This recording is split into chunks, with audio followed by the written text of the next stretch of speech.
Mak, ayah, ini video untuk anda. 3 cara untuk tingkatkan peluang kerjaya anak anda tanpa perlu risau anak mengganggu selepas tamat belajar. Di mana cara nombor 3, ramai yang tak rebut peluang. Ramai ibu bapa sangka bila anak dah habis belajar, kerja akan datang dengan sendiri.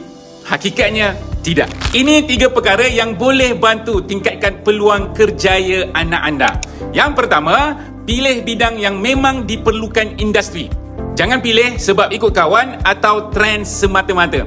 Kedua, galakkan anak dapatkan pengalaman industri seawal mungkin. Hari ini, majikan bukan hanya melihat sijil, tetapi kemahiran dan pengalaman sebenar. Dan yang terakhir, yang ketiga, bawa anak jumpa sendiri majikan dan pemain industri sebelum mereka tamat belajar. Ramai ibu bapa terlepas peluang ini. Sedangkan, satu pertemuan boleh membuka peluang latihan, pekerjaan dan hala tuju kerjaya yang lebih jelas untuk anak. Sebab itulah Carnival Lindung Kerjaya My Future Job sempena Hari TVET Negara 2026 diwujudkan.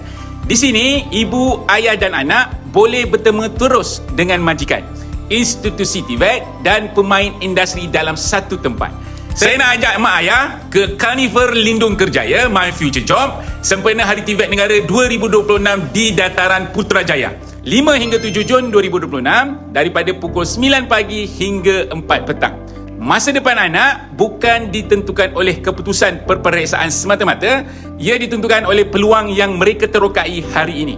Di karnival ini nanti, antara majikan yang terlibat, Prasarana, Tanjung Group, Pos Logistik, Family Mart dan banyak lagi. Jumpa anda di Hari TVET Negara 2026.